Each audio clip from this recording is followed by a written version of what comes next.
Hi అండి అందరికీ.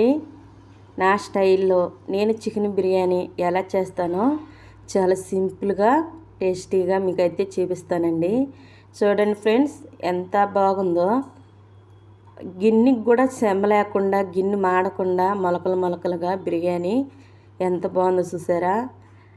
మనకి రెస్టారెంట్లో టేస్ట్ ఎలా ఉంటుందో సీరియస్గా మనం చేసుకున్నా కూడా అదే టేస్ట్ వచ్చేలాగా చాలా సింపుల్గా అయితే మీకు నేను చూపిస్తానండి. ఈ బిర్యానీ మనం ఎంత చేతరానోళ్ళు అయినా సరే చాలా సింపుల్గా అయితే చేసేసుకోవచ్చు. ఈ వీడియో చూస్తా కూడా చేసేసుకోవచ్చు అనమాట. వీడియో అయితే ఎక్కడ ఆపుకోకుండా చూడండి. ఎలా చేశానన్నది మీకైతే అర్థమవుతుంది అనమాట. వీడియోలోకైతే వెళ్ళిపోదామండి. ఇక్కడ నేను చికెన్ అయితే అరకిలో తీసుకున్నానండి. ఇది శుభ్రంగా నీట్గా కడిగేసుకుని ఒక గిన్నెలో అయితే పెట్టుకున్నాను. ఏమేమి వేసుకుని కలుపుకోవాలో చూద్దామండి. ఒక స్పూన్ అల్లం వెల్లిపాయ పేస్టు, రుచికి సరిపడగా సాల్ట్, అర స్పూన్ పసుపు,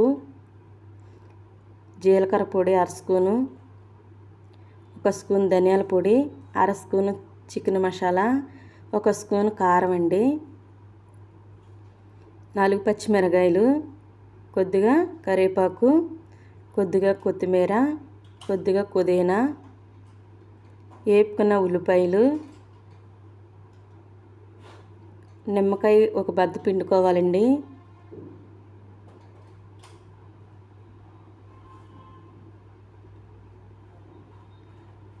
ఒక కప్పుకి కొద్దిగా వెలుతుగా పెరుగు.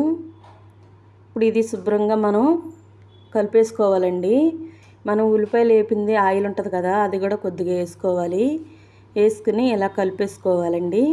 ఫ్రిడ్జ్ ఉందనుకోండి 2 గంటలు ఫ్రిడ్జ్లో పెట్టేసుకోండి, లేదంటే 1 గంట సేపు అన్నా బయట పెట్టుకోండి. నేనైతే ఇది కలిపేసుకుని నైట్ అంతా ఫ్రిడ్జ్లోనే పెట్టేసుకుంటానండి.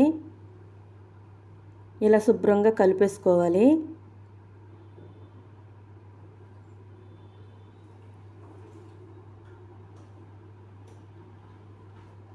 ఇలా మసాలా అంతా ముక్కకు పట్టేలాగా శుభ్రంగా కలిపేసుకుని మూత పెట్టేసుకుని ఫ్రిడ్జ్లో అయితే పెట్టేసుకున్నానండి నేను. ఇప్పుడు స్టవ్ వెలిగించుకొని మందపు గిన్నె పెట్టుకోవాలండి. అడుగు మందంగా ఉండాలన్నమాట. ఒక బిర్యానీ ఆకు, బిర్యానీ స్పైసీ మసాలాలు వేసుకుని వాటర్ కూడా పెట్టేసుకున్నానండి. దాంట్లో అల్లం వెల్లిపాయ పేస్టు, పచ్చిమిరకాయలు, బిర్యానీ ఆకు, బిర్యానీ సరుకులు, కొత్తిమీర, పుదీనా వేసుకుని వాటర్ అయితే పెట్టేసుకున్నాను రైస్కి. ఇదిగోండి, నేను ఇక్కడ 2 గ్లాసులు అయితే రైస్ తీసుకున్నానండి. 2 గ్లాసులు వచ్చేసి అరకిలో బియ్యం అనమాట. ఇక్కడ కూడా ఆయిల్ వేసుకుని బిర్యానీ మసాలాలు వేసుకుని ఉల్లిపాయ పచ్చిమిరకాయలు వేసుకుని ఫ్రై చేసుకుంటున్నాను.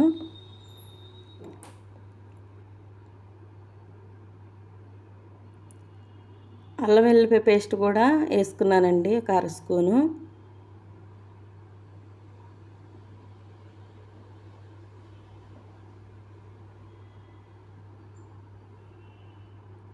మనం రైస్ ఉడికించుకుంటున్నాం కదండి, దాంట్లో నెయ్యి కూడా వేసుకున్నాను. ఇప్పుడు మనం ముందుగా కలిపి పెట్టుకున్న చికెన్ అయితే వేసేసుకుంటున్నానండి.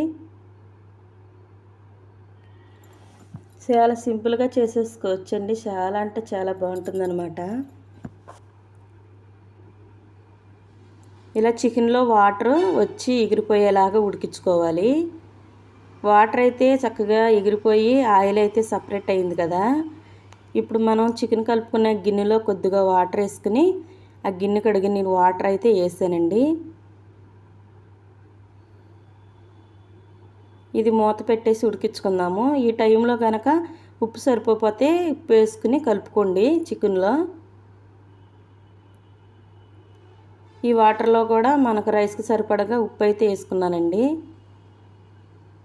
ఇప్పుడు బియ్యం వేసేసుకుని ఇలా కలుపుకోవాలి రైస్ ఉడికేలాగా.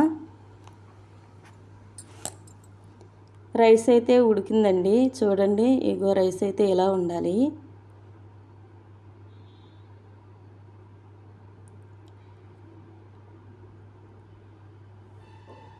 ఇప్పుడు వాటర్ ఏమీ లేకుండా ఇలా జల్లుల్లోకి తీసుకుని ఈ చికెన్లో అయితే వేసేసుకోవాలి.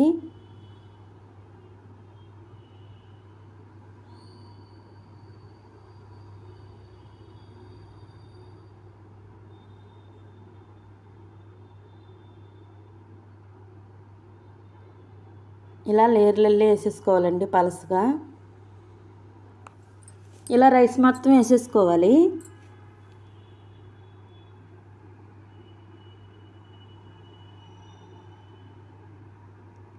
ఈ వాటర్, రైస్ ఉడికిన వాటర్ అయితే కొద్దిగా తీసుకుని పక్కన పెట్టుకోవాలి. ఇప్పుడు ఈ రైస్ అంతా వేసేసుకున్నాక మనం వేపుకున్న ఉల్లిపాయలు, కొత్తిమీర, పుదీనా వేసుకోవాలండి. ఈ టైంలో నెయ్యి కూడా వేసుకోవచ్చు. నేను ఇంకా రైస్లో వేసుకున్నాను కాబట్టి ఇంకా నెయ్యి అయితే ఇంకా వేసుకోలేదు. మీకు కావాలితే వేసుకోవచ్చు.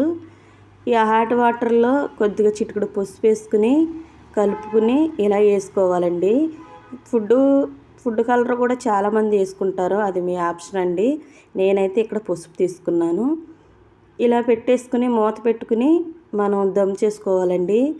5 నిమిషాలేమో సిమ్లో, 10 నిమిషాలేమో హైలో పెట్టుకుని దమ్ చేసుకున్నాను. చూడండి ఫ్రెండ్స్, అస్సలు బిర్యానీ అంటే ఎంత బాగుందో. గిన్నె మాడతాం కానీ, గిన్నె సెమ్మ కానీ ఏమన్నా ఉందా? రైస్ చూస్తుంటే మీకే తెలుస్తుంది కదా.